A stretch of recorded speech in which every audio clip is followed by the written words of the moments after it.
Welcome back to the Football Fitness Federation podcast. This is episode 291. Welcome to the podcast, Jade Bradley. Jade, how are we doing? Yeah, well, good. Thank you. How are you?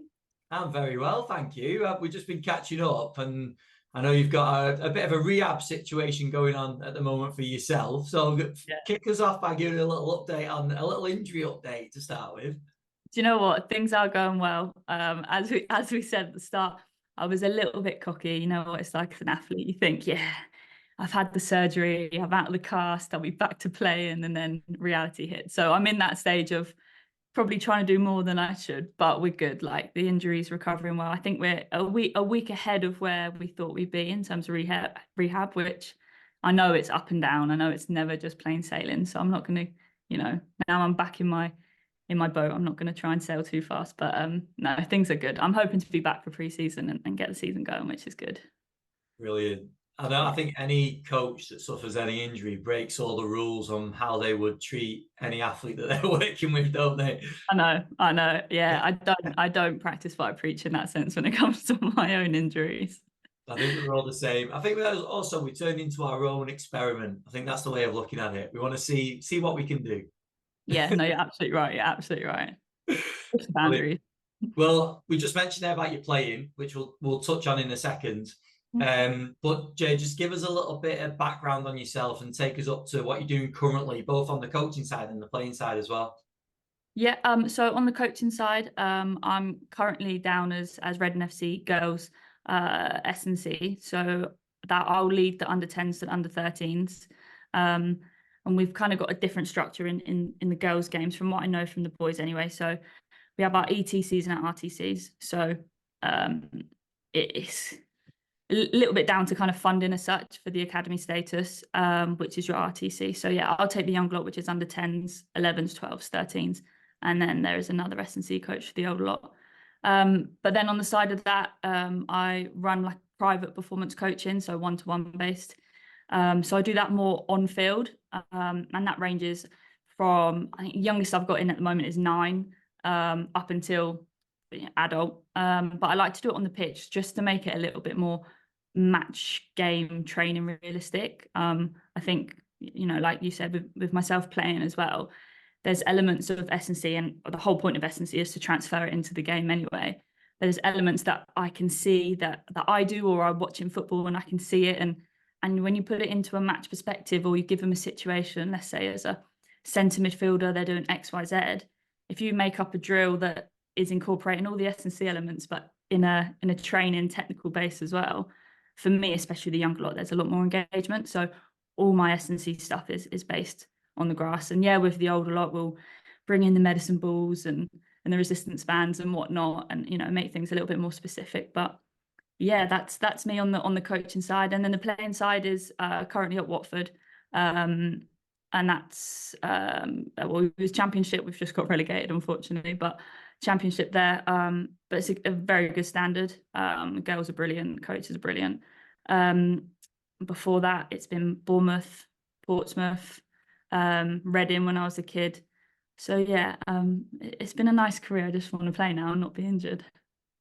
We'll touch on that in a second in terms of, because we're going to talk a little bit about opportunities for girls and especially youth players as well. Yeah. And what's available now, what the support looks like, and all that sort of stuff. But just give us a little bit of background on yourself on the coaching side, Jade, as well. What led you up to the role that you're in now? Yep. So I started at university doing sport and exercise science. And while I was at uni, ultimately started up my own business as such, but delving more down towards personal training side. Built my way up, realised that wasn't really what I wanted to do. Had a coaching role at Reading anyway, and then obviously through the S&C work that I've done in the background, then took on an S&C role at Reading. And then went to Bournemouth, which is where we kind of first met as such. So I was heading up the girls S&C there. So that was from under 10s up to under 16s, and chipping in with the women's side as well, which is good. And then just relocation wise, came back to Reading and expanded my own business, and then took on the role back at Reading again. We talked before we started recording about opportunities within the women's game, and especially at academy level, because when you look at, obviously it's got a more exposure. I was going to say a lot of exposure, but still probably not enough exposure to what it could get at the top level in terms of the Lionesses, in terms of WSL. There's a lot more that we can see now. But as we start to drop through the levels, I don't think people truly understand like the opportunities for, especially for coaches, of getting involved. Because you mentioned there about working with players from sort of 10 to 13s in quite a niche age group, just within the girls' academy as well. So can you give a little overview on what you see, where we're currently at, and what opportunities are available for coaches within the women's game at the academy level? Yeah, I do. You're right. I do think there's a lot more opportunity than people, give credit for. I think a lot of it comes down to, like you said, exposure as well, of whether it be lower age groups or lower standards as such compared to the Lionesses. But there's loads, and it, it's the same as, like, I guess, any business as such in the industry. Is you probably had it as well. It's always like, oh, have you volunteered anywhere? What's your CV like? Blah blah blah. And you think there's a big old resume, but actually, like, on-field experience, if you can just go in to a women's setup, a girls setup, and say, look, I just want to gain some experience on. It doesn't even have to be the S&C, the analysis, the coaching, whatever it is. Like, everybody in the game is there to grow, and with the exposure of the Lionesses, that kind of dream of growing is a little more achievable now, I think. So yeah, like, there's so many, whether it's physio based, S&C based, coaching, analysis. I mean, I know one of my friends has given up some time to go and do analysis work in tier 4. So if you were to run in tiers for the women, tier 1 being your Super League, tier 2 championship, and then down. So tier 4, so giving up time to do analysis in tier 4, which most clubs in that league won't have. And then before you know it, the clubs are actually, this is really beneficial. Let's try and invest something into this, whether it's better equipment or even a paid role or something of the sort. So yeah, like you said, I think there's a lot more opportunity than is given credit for. And with that opportunity, what do you see in terms of staffing, especially at sort of tier 4, tier 3, even championship? What do you see in terms of staffing? Have a majority of clubs got coaches in place like yourself looking after age groups, or is there still like a gap and a gap in terms of staffing at those clubs? No, I do think there's still a gap. I think a lot of it will come from the leader at the top as well. I'm very lucky in who I work with at Reading, and her view on youth football into women's football and development, and the program that we've got running. We try and get the girls as many games as possible, whether it's during training hours or on the weekend. And a lot of the teams we play against technically would be at the same bracket as us in terms of who they are and what they are. And yeah, they may not have an S&C coach. We might have 2 coaches for an age group, and they're coming with 1 for 3 teams that are just playing back to back to back. So there is still a big gap. But again, is it? And we can ask the question: is it exposure in the game? Is it the exposure from top tiers down, or understanding that it's the same model as potentially work from starting down and working your way up? So yeah, I do think, and we spoke about it before we start recording, like, there is potentially the chance that we're on the growth, but is it just going to hit a massive point at which we just spike? Obviously the Euros, as we know from the Lionesses, help propel things, and we don't know when that could happen again. Like, look at FA Cup final recently again, and you're getting Super League games that are sellouts. Like, it really is taking a big old curveball in a positive direction, which is really good. Definitely. And I think it was Jack Clover I spoke to about this recently, in terms of, you see on the physical side of the women's game at the top level, when you're talking first team, when you're talking Lionesses, WSL, the speed of the game, how athletic the players are, there's been such a big progress of that over the last few years. But essentially that has been without a full academy structure underneath, hasn't it? So if it had that layer to it, which is obviously what coaches like yourself that are working on with these younger players, we're going to see growth again, aren't we? It's going to, like you said, it comes down from the top in terms of exposure. But if we start working with these academy players younger and putting better programs in place with them, which I know is something we can touch on in a second in terms of youth S&C, well, that is going to filter up to the top, isn't it, to first team level? Yeah, absolutely. And I think I wouldn't be able to quote who, but I'm pretty sure I've seen players at that Super League level speak openly now about the demands of the game from the physical side. And we've seen with the injuries that are being picked up, and there's a lot of what's the word, research going into, you know, the ACL situation in the women's game at the moment, and there's a big push on that. And it's not just ACLs, you know, there's loads of injuries, and a lot of it's down to anatomy, I guess. But yeah, there also is the element of demands have just massively increased. The speed of the game has massively increased. The demand of how many sprint repetitions you're doing has increased, like even compared to what, like 5 years ago, which in the grand, you know, in men's football terms, 5 years might not be massive, but in women's football, like that's huge for us, and that's where that growth has come. So yeah, like you said, if we can start putting things into place now when they're younger and they've got a structure and a system to then get them prepped to the demands of the women's game now, then it's only going to develop. And it's a beautiful thing. It's also very scary at how far we can push women's football and that we haven't pushed it already. But yeah, absolutely, demands have got higher, but it just means that our role is a little bit more important. And like I said, we can start a little bit younger. And yes, there's kind of fine lines, isn't there, that we're not pushing it too far too soon and too young. But like you said, a program and a structure, and it's a plan, isn't it? It's a plan to help grow and get kids ready for the next step. What was your experiences at younger ages for yourself? I mean, as a player, were there opportunities for you to play within girls' teams? Like, what did that look like compared to the opportunities now? Yeah, I mean, opportunities now are crazy. For me, I was playing in a boys' team up until 8 years old, and then I signed for Reading. So we had our academy status at Reading back then. I think I say one of the bigger teams. There was Arsenal, Chelsea, Charlton, and Reading. I think us four were kind of the four that were driving the academy status in that sense. And we didn't have S&C coaches. We had very good football coaches, those that are still in the game now, at top levels or abroad. And they kind of knew roughly what to do in terms of S&C, I guess you could say, football fitness. And yes, it was very much like stand on the white line and you're about to go and do box to boxes or whatever it was. But, you know, it works. Annoyingly, it does work. It's just now we're at a stage where we can turn around and say, okay, maybe at 12 years old, that's not what we need to push the S&C side of things. This is what we can do to, you know, like hidden sessions. I do it a lot now with the S&C at Reading. So say I'm working with the under 13s, they might be doing possession work, but it's so intense that ultimately it's an S&C session, and we kind of disguise it because they are of an age where they need to be and they want to be on the ball as much as possible. Like no footballer doesn't want to have the ball at their feet. So how do we merge the two?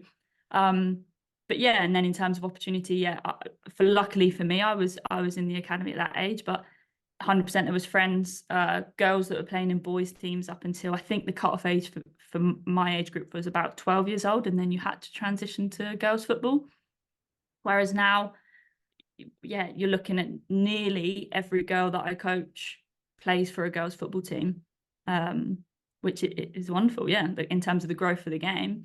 And now it's just about development of that player individually, which there's a lot of discussion on. Do you try and get the female player to stay in boys football for X amount of time until they have to transition because of potentially the physical development they could see competing against boys who are growing quicker, you know, speed a little bit, yeah, got a bit more speed about them, a little bit stronger at that age. Do you keep them in there, or do you put them into the girls' game so we can grow the female side of football? And also, I guess, appreciate that it is a slightly different game. As much as football is football, there is elements of the game that are different from the female side and the men's side. So yeah, in terms of opportunities, brilliant. But yeah, it's just now we've got those opportunities. It's almost like we're doubting ourselves, but in the right way. Like, okay, brilliant, but also, how do we progress in an individual now to hit that academy level sooner? Yeah, I suppose it's a similar discussion to the discussions we've had around biobanding in boys' academies, isn't it? That some use it, some don't. There's logistics involved and all the rest of it. And this sort of cross between the girls' game or girls only, and then the mixing with boys, I suppose, is a similar sort of debate, isn't it, on what positives they could take from it. Exactly. If we touch on the S&C side now, so I'm really intrigued to hear about your role that you're doing now and the approach that you've taken with the players. So you're talking there about the sort of under 10s, under 13s, that sort of development age of players. So what have been some of the initial additions that you've made to the program at Reading? Do you know what? It sounds really simple, but it's just for the girls for me to bring awareness to the girls of how this is beneficial to their football. And like I said, how we can turn around and say, the drill you're doing right now, can you see how you would do that during your training session in the next hour that you're about to have? Or see how we could take this drill and you can do that in a game. So it's just merging the two there. But in terms of the actual S&C and the physical side of it, it's really basic in terms of your technique in how you're running and how you're turning, jumping and landing, all that sort of thing, which you can, of course, you can make fun. And when it's, just myself watching, 16 to 20 girls, it's never going to be, all eyes on you and this is perfect. Tweak this a little bit. It is just the basics and making sure we're rolling through the motions and repeating a lot of the sessions, really. But again, a lot of it's engagement and feedback. And I might do a session in block A, week 1 block A. And if I ask them the same question in week 4 block B, most of them can turn around and give me a few teaching points that we spoke about 6 to 8 weeks ago, which is brilliant. So at least they're taking it on board. But yeah, it is very much the basics of turning and when you're accelerating, how are you starting, how are you finishing, how are you slowing your feet down, all that sort of thing. And it is basic, but we do realize how many girls are lacking it. Under 10s, not so much so. I think in terms of just growing in general, they might be a little bit limbs going everywhere sort of thing, but it is just putting it in their heads, this is how we can do it. But especially for me at the under 13s age, it's really important that we can turn around and say, look, I do need you to work on this. 1, because of this is how it helps you in a game, and 2, because physically you can progress to doing this. And also, for us, we've got under 13s, which is our ETC, and then under 14s is our academy. And jumping from training once a week to twice a week, plus a plan, plus a weekend game, the demands, there you go, straight away are higher. So it's my job to get those under 13s ready. So for me, it's a real age group where you can turn around and say, okay, we really need to help them. And as patronizing it might sound, help them like move better. Because ultimately that's going to make them a better footballer. Definitely, and I know you've mentioned there about it being the basics, but essentially, if you conquer the basics, and also you conquer the basics frequently over a longer period of time, we know that's essentially what is going to help years down the line when they're playing at whatever level they're going to be playing at, but at an older age, isn't it? That's going to be the important stuff. Yeah, 100%.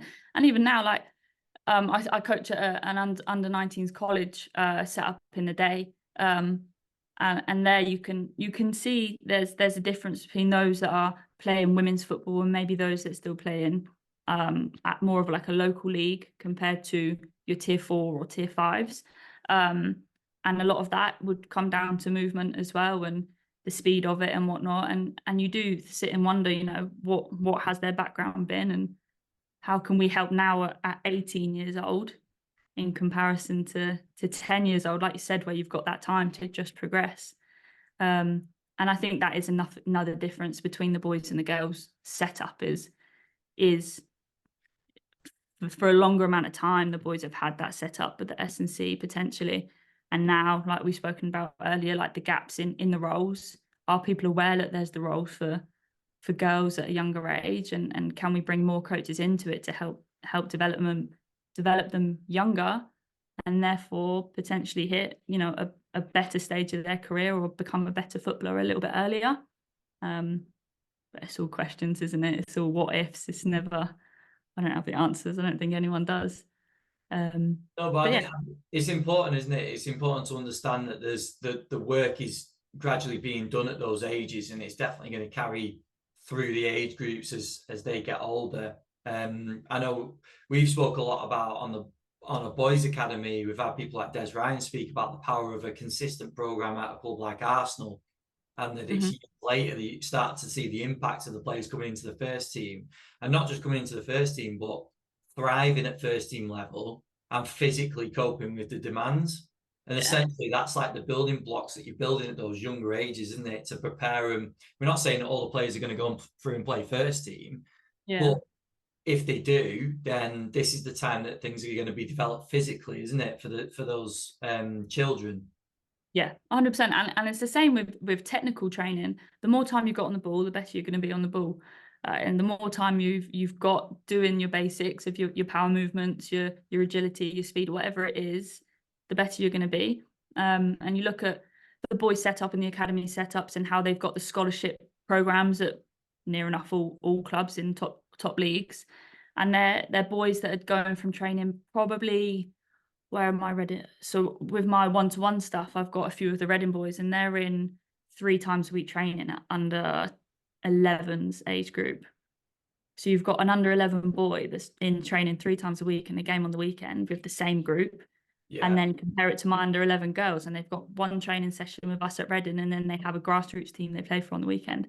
Yeah. And they're straight away, there's a comparison of how the more touches on the ball, the more time you've got with coaches.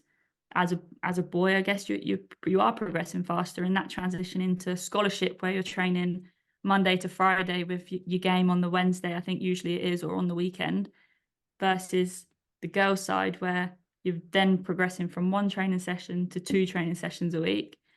And then at the under 19s program I'm at, we've got them in training 5 times a week, and it's a big jump. Like, and we say it to them, and we're very accommodating for it. Like, we understand, like, this isn't normal for a girl to be able to train 5 times a week. But I think in the women's game now, we're seeing it, and your top academies have got their education programs that are coincided with their football, which is perfect. It's ideal. It's the only way the game's going to grow. So we are getting there, and like I said, it is just about filtering it down now, and how much can we advance all leagues and all age groups. And it is an element, I suppose, to what you touched on before, is not too much too soon as well, isn't it? It's gradually, if we have this same conversation in a few years down the line, we might be talking at a very different sort of setup, but it probably needs that time to sort of embed itself into the program and see the results take shape as well, doesn't it? Yeah, 100%. And for the welfare of players as well, it can't Yeah. just be, bam, let's go. Look at pre-season. You don't just say, okay, first week back, here's 90 minutes. You never do it. So yeah, it's exactly the same. Yeah, if we break it down, it's exactly the same. It's got to take its time, and you've got to allow people to adjust. There's no way that it's possible for amateur players to jump straight into like a professional environment and withstand it. Like, yes, okay, you might be okay for a few months, and then things start to catch up. So yeah, it's a time thing. It will take time, but we are getting there slowly but surely. So you mentioned there about more coaches being involved at these age groups and basically being able to get players for a little bit more time. If we could add that in already, what would you say the next layer to develop the women's game as a whole from the sort of S&C, the physical side? What do you think that would then be to progress things on? I think at the moment, and this is just speaking holistically as well, I think at the moment there are 100% clubs that have S&C coaches involved. And I do think coaches and clubs understand the benefits of S&C coaches and time doing S&C, whether that be in the gym, on the pitch, whatever it is. But I think now it's moving between, yes, you've got your S&C, but how do we now merge that with your coaching and bring it together? You could have a first team coach at tier 3, tier 4 that very much knows S&C is important, but is it just a tick box? Like, cool, we've got an S&C coach, or is it, okay, how do we collaborate now, and how do we bring this into our sessions? How do we keep training at X level to make sure that we all have the capabilities to perform at whatever percentage on the weekend. So I do think it's more, I guess we spoke about the planning and the progression of that within those teams or within those players. I think for a long time it's been a separate entity. In it, S&C is S&C, go and do your S&C. Whereas now it's, can we bring that in? And yes, okay, you'll have time. We speak about hitting your max speeds. You want them to hit max speeds in a game, but you're not going to hit max speeds if you don't practice max speeds. And you can't necessarily do that while you're doing a possession drill. I completely understand that. I'm sure all S&C coaches completely understand that. So yes, there's time for it alone. But then our job isn't just done then. We've spoke about transferring skills from S&C time into technical time. But a lot of us S&C coaches have got a background in football or, like myself, we play. So 100% we can keep an eye on, okay, you've had 30 minutes with me. Now I'm going to watch the next hour and make sure you're doing what we spoke about. How are you transferring those skills? So yeah, I think besides the exposure of the roles in the game, it's now how we integrate the two together. No, that's cool. I think it's just interesting, isn't it, talking about that in terms of the building blocks that could potentially put in place over the next few months, years, because it's definitely going to move in a direction that is continuing to move, isn't it? And it's just interesting to hear what your views are on that. Another thing, Jade, that we obviously, this isn't just in the women's game now, but lack of time.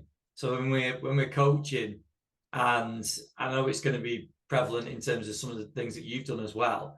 When you're restricted on time, you can have the best laid plan in the world, but you've got to prioritize certain aspects that you've got to try and hit. You're going to have limited time that you're going to do that, limited exposure, which you've already spoke about with a lot of what girls experience, literally maybe training once or twice a week.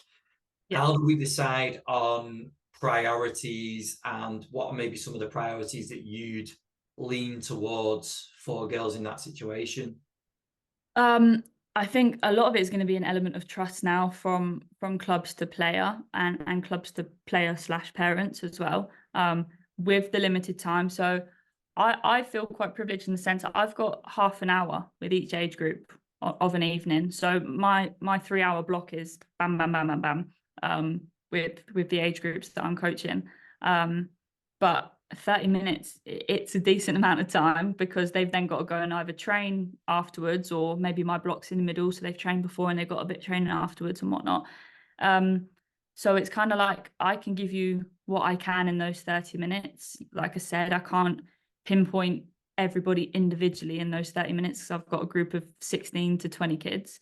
But here's now what you can go and do when you're at home. And we've given plans out, and it's not like you must do this, you must do that, because I'm sure you spoke about it before, but there's, mixing in all other sports as well. If they're into basketball, they're into athletics, like, yes, please go and do it. Like, do as many sports as you can until you're at a point where, okay, unfortunately now you're at a brilliant level, but you might have to now just focus on one thing. So yeah, that element of trust, and again, it's the planning and the progression of the player. Can you do that away from just my stuff and just your S&C at club? I think that's massive. And then in terms of priorities, I think at a young age group, it is your ABCs. But if we were to go a bit deeper, or say we're going to go in towards, for me, the under 13s and up, I'd like to think the intensity of our coaching sessions in general are of a level where you're just naturally going to see progression in your fitness and whatnot. So how can we get your speed and your ability to turn and repeat that over and over again? How can we get that better and better and better throughout the season? And yes, there's going to be a point where you cannot progress and you've got to be careful. But for me, obviously seeing them once a week, I know they'll put in 100% when they're in front of me. It's the same as anyone, right? If you're at school, you'll probably put in a little bit more effort than when you get told to do it at home as homework. So it's the same sort of thing. But yeah, the speed element of the game, and especially women's football, is massive. We spoke about it now before we started recording, was the demands of a women's game and the speed of it. So again, if we can get it into them younger, then they're going to be ready for it when they're older. And what would you say around, you mentioned before about ACLs, injuries, and I know that alone could be a whole podcast in terms of all the context that goes into that. But from your perspective, when you're getting these under 10 and under 11s, have you got in mind that essentially the risk that the players are going to face at those older ages if they get into a first team at some point? And if you do, then how does that inform what you do? Yeah, I mean, I'll be honest, I'm quite upfront with especially those that are under 12s, under 13s upwards. I'm very upfront with, like, part of my job is injury prevention. So the reason you're about to jump as far as you can single leg is because of this, and you don't want to scare them at all, but also they need to understand why we're doing it. It's not, no one wants to balance on one leg, jump on one leg when you could have a football at your feet. I don't want to do it, so I know they don't want to do it, but it's so important. So it is, I'm quite upfront with them. I'll tell them and I'll speak about, who's seen Leah Williamson? And then they're like, oh yeah, she's come back from injury, and they'll all know ACL. They might not know exactly what it is, but they can all mention the injuries that have happened. And I'm like, right, well, that's because this happened, blah blah blah, and this is how we're going to try and help it. So yeah, in that sense, I'll tell them from the start. But I do think the relatability between who their idols are versus where they're at is really important, because the women's game is very much it's a community, isn't it? Like, I don't know if you've ever been to a women's match, but majority of players will stay on the pitch afterwards, and you're getting pictures and autographs and whatnot, and there is a real community feel around women's football. So there is that relatability, which I think resonates, especially with women and girls. And I can speak for myself. Like, you might say you need to do X, Y, Z, and my first question will be why. And as much as I'm very much like, yeah, okay, cool, but why? And yeah, maybe it just helps. There's a bit of a crossover where they think, okay, well, if she does it, then I'll do it. If Leah Williamson has to do that before every single game, then yeah, okay, I'll do it before training. So yeah, that's the only reason I delve into, we are doing this because of this. But I think it works, and they're all very engaging, which is good. And like I said, I can ask them a question that I asked them 6 weeks ago, and they'll still tell me the answer 6 weeks later.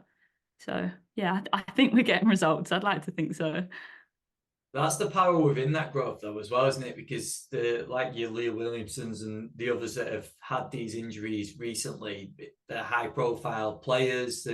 People know that they're injured. They, like you say, they have an idea on what the type of injury is as well. Whereas before, when you didn't have the players that were quite as high-profile or didn't have that exposure, it'd probably been a harder sell for the younger players to say, right, we need to do this work. Why? Well, because we do.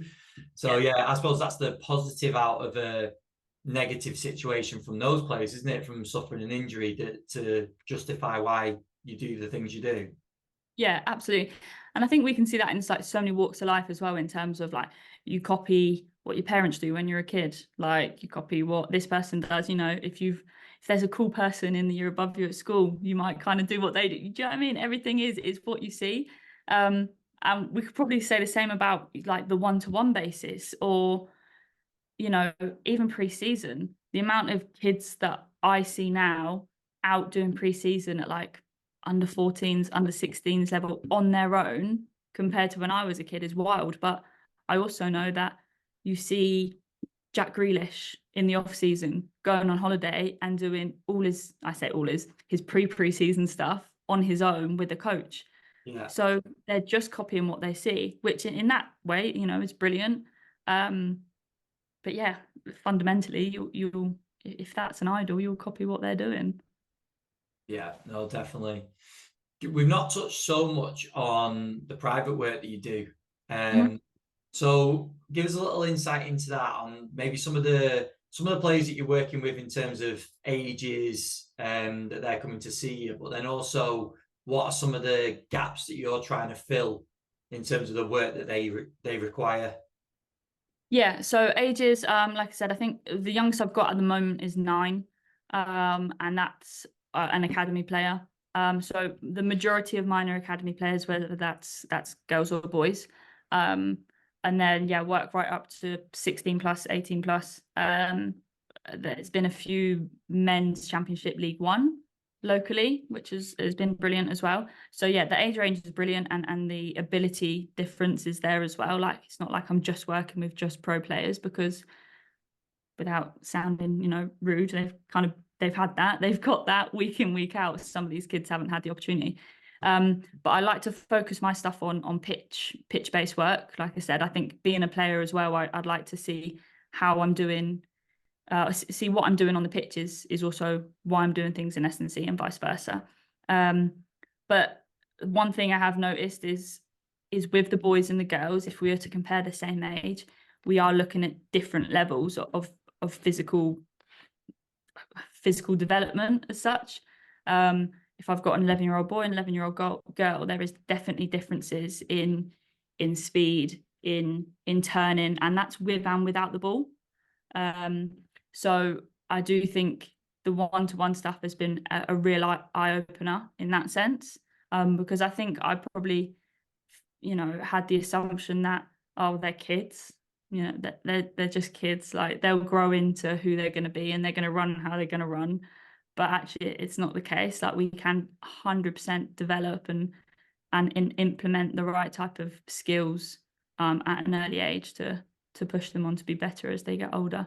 But yeah, 100%. I've seen a big difference in girls and boys. I found with girls, I have to simplify the drills in terms of what I'm asking from them technically in S&C, but in S&C form. Whereas with the boys, I can probably say we're working on a bit of agility. I could incorporate the ball a lot sooner than with the girls, because I'll see a lot quicker that they're displaying the right type of movement and the speed of movement and blah blah blah, if that makes sense. But at the same time, the girls are very, very switched on, and they want to soak up the information just like that. So if I had a session with one of them on the Monday and then again on the Monday, they wouldn't have lost or forgot what I'm speaking about. So I feel like I can move on a little bit quicker with the girls. So there's been I've seen a lot, and it has, really opened my eyes into kind of the similarities and differences between the genders at the level of academy, especially. And as a coach, because I spoke to Tom King about this on a recent episode, he was speaking about the level of detail that you can add within either a small group or an individual environment compared to having a squad. And you mentioned before about having a full squad in front of you. It's harder to put such levels of detail into each individual. So you as a coach now operating on both sides, because you've got the private side working either small group or individual, and then you've got the squad as a whole. What have you felt like those have sort of crossed over the skill set as a coach? Do you feel like that's one's had an impact on the other and improve you as a practitioner? Yeah, 100%. I think when you're coaching in front of a whole squad, you have to be, I think you said, ready to just like adapt or adapt to the time that you've got. So it's very much, I think when I started as a coach, I would be like, right, well, I've got 5 things I want to get through today. Whereas now I'm like, this is our focus, and we've got 1 or 2 things we're going to focus on, and that's it. So in terms of squad, I've taken that, but also then the expectations of a one-to-one session are the same. I wouldn't turn around and be like, well, we've got more time because we're doing a one-to-one, so we've got an hour, just me and you. We can definitely get through these 5 things. It's more about the individual themselves. So if there's someone that takes a little bit longer to understand something, then 1 or 2 progressions is absolutely fine. That progression is progression at the end of the day. Yeah. That's one major thing. The other thing would be competitiveness. Bringing in competitiveness for the group stuff is brilliant. Like, it just changes the game, and I should have known it as a player. It changes it, but I didn't. But yeah, bringing in competitiveness for the group situation is ideal. And also, like you see sometimes maybe if they're going to do sprint work, they're all stood in the line and you just go one by one by one. We haven't got the time to just stand in line going one by one. So let's put them into 5 groups. You've got a race of 5 of them next to each other, and then suddenly they're all trying to beat each other. So they're going to try and hit a top speed in that one. But then I've tried and transferred that into one-to-one as well, where even if it's just timing them, on a 10 meter, a 20-meter sprint, I record their times down now, and I'll show them at the start, and I say, right, you're going to do your 10-meter sprint again today.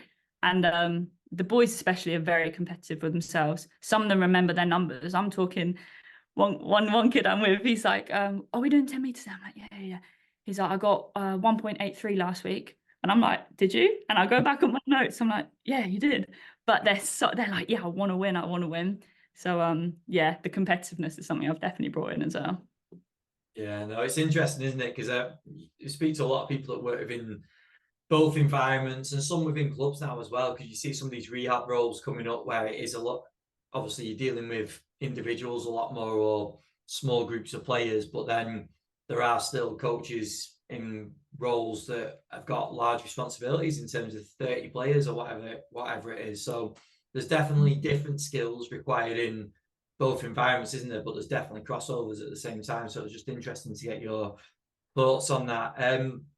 I just want to sort of wrap things up with, when you're speaking to the listeners as the coaching community as a whole, S&C, sports science, when we're looking at the female game, especially at academy level, what are some things you feel like we can do as a whole to support and improve and give real value to those players?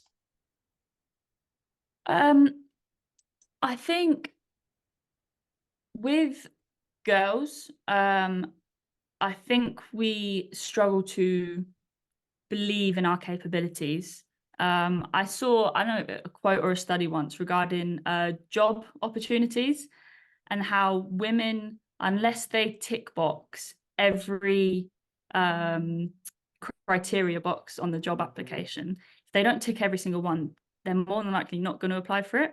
Yeah. Whereas with the men, they'll say, well, I've got 6 out of 10. Let me just try it. Let me just go for it. And I think that mentality does transfer into the academy football as well. I'll see boys be like, oh, let me just try that again because I didn't quite get that right. Whereas I'll see the girls like, oh, no, I just don't get it. So I think there's an element of let's push them and make them more confident in their capabilities. But then again, that comes from, are we teaching them the right things and how to do that? But yeah, that would be one thing massively, I think, as coaches and carers, parents, is with the girl side, like how can we make them gain confidence in the smallest things so that just becomes second nature. And for me, you know, as an S&C coach, that would just be, okay, well, how can we make them run as well as possible with the right technique, where in a few weeks' time, we don't even need to focus on that anymore. That's just second nature. Then we can progress their development as a whole footballer even quicker. So yeah, that would 100% be it. No, I think that's a great point. And it comes down to what we've touched on before in terms of the repetition, isn't it, as well? Repetition, and that'll improve confidence, and it also gives more examples, doesn't it? Because when you start to get players that you maybe are working with right now that are under 10 level that go through a system, through an academy system into a first team, there's another example there of someone that's done it and broke down barriers. So I think that's the important side of it as well, isn't it? That there's going to be, looking into the future, there's going to be more examples that you can refer to as a coach. Yeah, absolutely. I think what I've kind of fallen back on in this chat here is planning and progression and having something there, a program there for that individual, which we're definitely stepping towards. Both girls and boys academies, they're getting individual development plans, and it's not now just about, you know, just their technical side. Everyone is thinking about everything that's involved within football, and luckily for us, S&C is there now, even at a younger age in the girls setup. Yeah, no, definitely. Well, Jade, thank you for coming on. I think I said before we started that I think the topics that we've covered today, we've covered somewhat, probably taking slightly different paths through it, but I think it's a really important discussion to have. And if anything, for me, for the listeners, hopefully we get coaches that are looking for opportunities to pick up experience. And I think we've just highlighted the fact that there's a hell of a lot of opportunity out there within the women's game, across ages as well. So I'd encourage coaches to go and seek those opportunities, contact clubs, contact coaches, because there's definitely going to be a need for that as well. As like I said, especially if people are looking to pick up experience. But for you, is there any sort of final thoughts? And if not, where would you point people in the direction of if they want to reach out to get in contact with you, or just follow what you've got going on? Yeah, so Instagram, any socials and whatnot, I'm on there. But yeah, if you want to drop me a message at all, and I can put you in touch with contacts if you are looking to get involved, whether that's the coaching side or the S&C side. There's so many of my friends that have gone through that volunteer route and are now working at pro clubs, and I'm sure you know many people that are in exactly the same boat in exactly the same boat. Yeah. I was about to say, what time is it late? So yeah, 100% reach out, and I'm more than happy to have a chat and help out where possible. But please do it, because as a female player, I know the girls' game is crying out for more very, very enthusiastic coaches in every sense. Yeah, no, great point. Jade, thank you. Thank you very much Thank you for very your much. time. And yeah, we'll stay up to date with the rehab process as well, flying into pre-season and have a big season next year. Yes, that's the goal. That's the plan. Awesome. Well, best of luck with it. Thank you very much. We'll catch up soon. Thanks, Jade. Yes.